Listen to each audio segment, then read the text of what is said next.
Bonjour à tous, je suis Sosten Nakia et je suis très honoré de présenter les résultats de mes travaux réalisés dans le cadre de l'appel d'offres reporté par le consortium CICEF.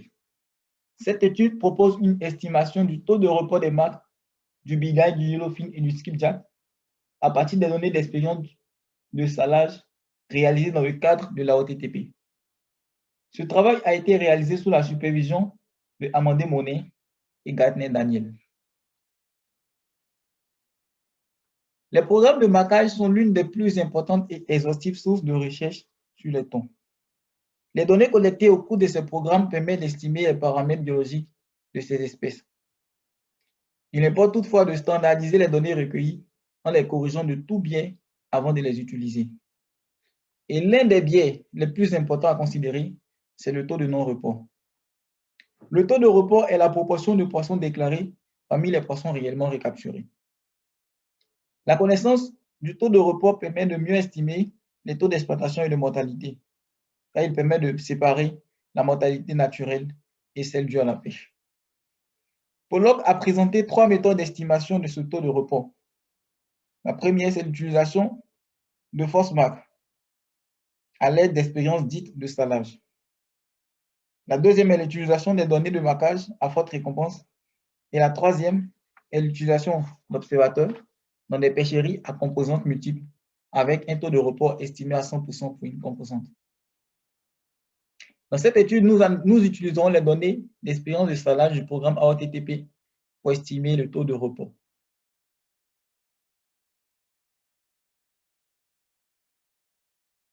Nous avons utilisé la base de données du TaxEding, les expériences de salage de l'AOTTP qui contient 924 force marques et concerne les 3 principaux thons tropicaux. La période d'étude part de 2017 à 2020. Le type d'engin considéré, ce sont les seineurs et les bedboats.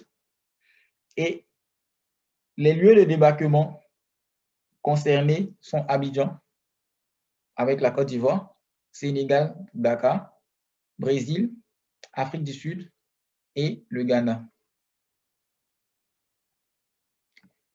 Nous proposons une méthodologie résultant de la fusion du travail présenté par Anton et celui présenté par Hilary.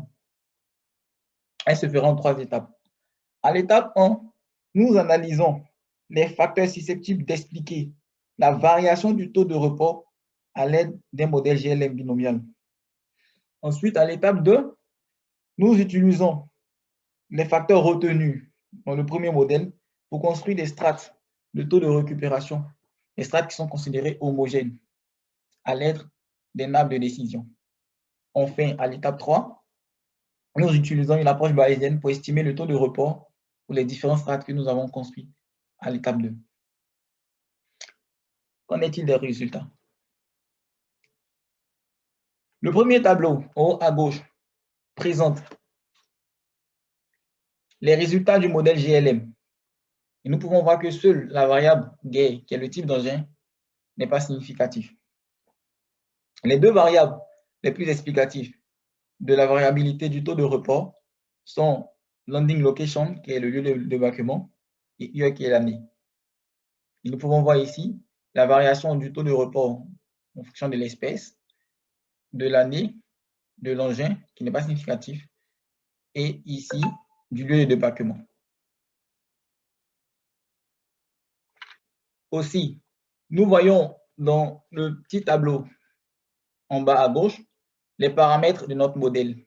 Donc, le modèle explique à une déviance expliquée de 9,38%. La déviance expliquée peut traduire le fait que les variables sélectionnées peuvent expliquer la variabilité du taux de report, mais ne permettent pas de pouvoir prédire le taux de report parce qu'ils expliquent très faiblement. Nous présentons ici les résultats de l'arbre de décision.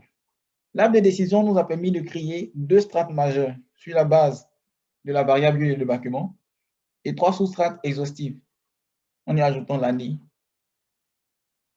en nous pouvons voir que les trois sous-strates, les trois grandes sous-strates sont, dans un premier temps, la strate 1, qui est la strate concernée par les lieux de débarquement Côte d'Ivoire, Sénégal et Abidjan.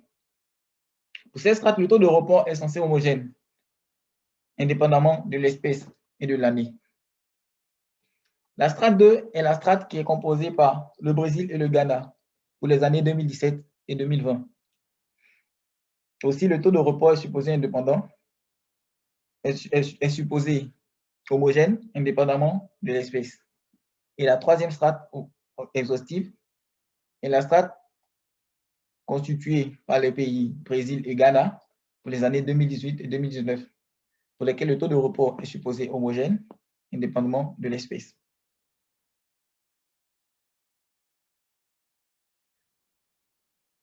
Nous présentons maintenant les résultats de notre approche bayésienne. Il faut dire que pour pouvoir estimer le taux de report, nous avons considéré comme prior un bêta 1,1 parce qu'il n'y avait pas d'informations spécifiques sur le taux de report dans notre zone d'étude et dans la période sur le programme AOTTP. Donc, nous avons utilisé comme prior le bêta 1,1. Donc, nous pouvons voir ici les résultats. D'un côté, la densité des taux estimés. Et ici, on peut voir cette même densité-là par rapport aux trois chaînes que nous avons utilisées dans le modèle bayésien.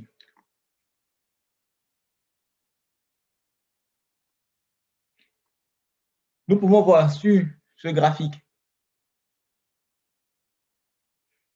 des estimations qui sont déduites du précédent résultat que nous avons montré. Donc ici, nous fournissons la distribution du taux de report pour chaque strate considérée.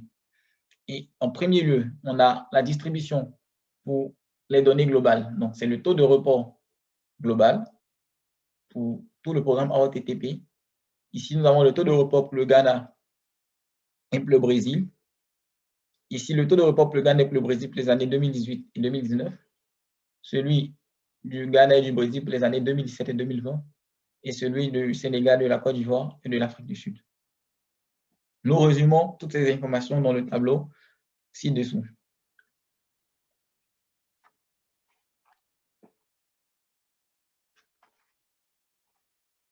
Notre étude, notre analyse a permis de montrer que les variables lieu de débarquement, espèces et années ont un effort significatif sur la variabilité du taux de report. Seules les variables années ont été considérées autant importantes pour scinder notre échantillon en trois sous-strates exhaustives et deux strates majeures. Seules les variables année et lieu de débarquement ont été très importantes pour pouvoir permettre de scinder notre échantillon en trois sous-strates exhaustives et deux strates majeures. Le taux de report le plus bas a été réalisé sur les lieux de débarquement du Brésil et du Ghana, avec une valeur moyenne de 0,67, justifié par le taux observé en 2018 et 2019 qui s'élève à 0,58. Hampton a mis en évidence la variabilité spatio-temporelle du taux de report et montré que l'espèce pouvait affiner les estimations sans toutefois avoir un effet significatif, ce qui ressort de la combinaison de nos analyses du GLM et de l'arbre de décision.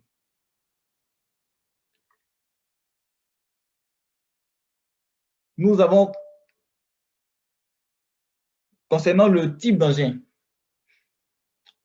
Caruter a montré sur ses analyses dans l'océan Indien que l'engin était assez déterminant dans la variabilité du taux de report, ce qui n'est pas le cas dans notre étude où la variable engin a été non significative, ce qui veut dire que le taux de report pour les seineurs et pour les bareboats est significativement non différent dans notre étude. D'autres facteurs auraient pu être considérés dans l'étude, mais la disponibilité et la qualité des données n'ont pas permis de les prendre en compte. Nous voulons, à la fin de cette présentation, remercier l'ICAT et toutes les institutions qui ont participé au financement du programme AOTTP. Remercier l'équipe coordinatrice de l'AOTTP pour leur disponibilité, pour tout le travail qui a été abattu pour avoir des données de qualité. Nous voulons remercier nos collègues et maîtres dans le consortium CICEF pour les échanges et avis productifs dont nous avons pu bénéficier pour la réalisation de ce travail. Et enfin, nous voulons dire grand merci aux équipes de marquage, de récupération, à toute la communauté scientifique de l'ICAT. Merci pour votre attention. Nous restons disponibles pour toute remarque, suggestion et questions.